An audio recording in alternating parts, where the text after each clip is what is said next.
करोगी तो समझ आएगा। Okay okay, shut up. कल से मैं घर के काम करूंगी और तू मेरी जगह हर चीज का हिसाब रखना, ठीक है? ठीक है, ये भी कर लेते हैं। ये सास बहू की डील के बारे में रश्मि के पति अमन को नहीं पता था और ना ही अमन के पिताजी सुरेश जी को। पर गेहूं के साथ साथ जैसे घुन भी पिस जाता है, ये दोनों भी पिसने वाले थे। सुबह अमन उठकर रेडी होता है ऑफिस जाने के लिए, तो पता है उसके कपड़े नहीं निकले हुए हैं। अरे रश्मि, तुमने मेरे कपड़े नहीं निकाले? अपनी माँ से पूछो ना, उन्हीं का काम है ये। अमन अपनी माँ के पास जाता है। अब मेरे कपड़े आज आप देने वाले हो क्या माँ? हाँ, देना तो मुझे ही चाहिए, पर तेरी बहू ने कपड़े धोने ही नहीं डाले, तो कोई भी धुला हुआ कपड़ा नहीं है बेटा। हैं? ऐसा क्यों?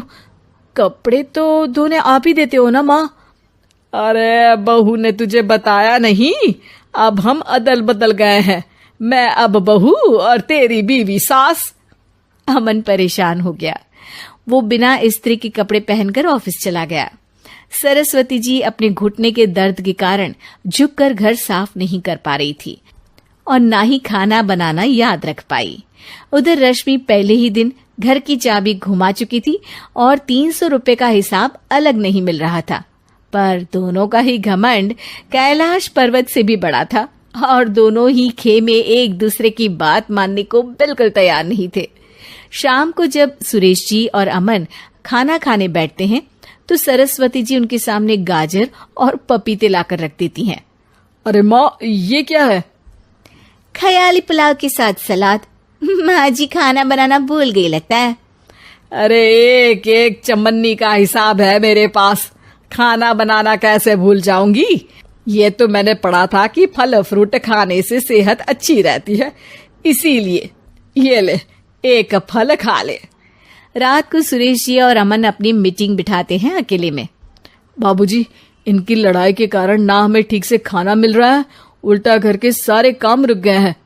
हाँ बेटा, 2 भैंसों की लड़ाई में बेचारे खेत के पौधों का भी नुकसान हो रहा है। पर पापा, क्या बताऊं आपको, मैंने माँ को इस महीने की 2 तारीख को बिजली के बिल के पैसे दिए थे। आज बिल भरने के लिए मांगने गया तो पता चला कि रश्मि उन पैसों से गैस सिलेंडर ले आई। अच्छा, तो सिलेंडर के पैसों का क्या हुआ? अब सिलेंडर के तो कोई पैसे नहीं थे बाबूजी, हमारे घर पर गैस की पाइपलाइन लगी है ना।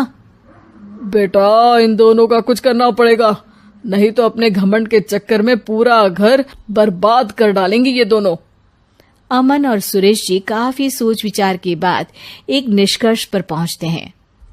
रात ही को दोनों अपनी पत्नियों की अलमारी से नई साड़ी निकालते हैं और सुबह जब रश्मि और सरस्वती जी उठते हैं तो देखते हैं कि दोनों पति साड़ी पहनकर चढ़ाव पर सब्जियां काट रहे हैं।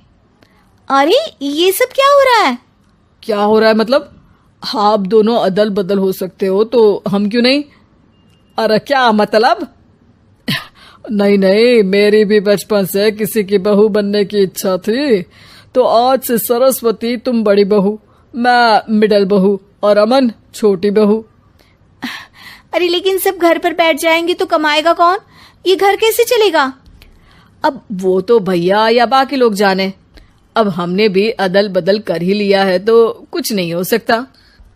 रश्मि और सरस्वती जी को समझ में आ जाता है कि उन दोनों की आपस की डील के वजह से इन दोनों को बहुत तकलीफ हो रही है और उनके ईगो ने दूसरों को कितनी यातनाएं दी है। अब असल में माँ जी आप सही थी, सास बनना बहुत मुश्किल है। अरे हाँ बेटा, और तू भी, मुझसे तो नहीं हो पाया सब घर के काम, वापस बदल ले क्या? हाँ हाँ बिल्कुल माँ जी, और अब आप दोनों भी बदल लीजिए, कोई आ गया तो आप दोनों को देखकर क्या सोचेगा? अच्छा है, आप दोनों के समझ में ये बात तो आई, मैं फटाक से कपड़े बदल लेता हूँ। अरे रुक जा बेटा, एक फोटो ले लेती हूँ तेरी, मेरी बेटी होती तो तेरे जैसी ही दिखती साड़ी में। और मेरा फोटो नहीं लोगी?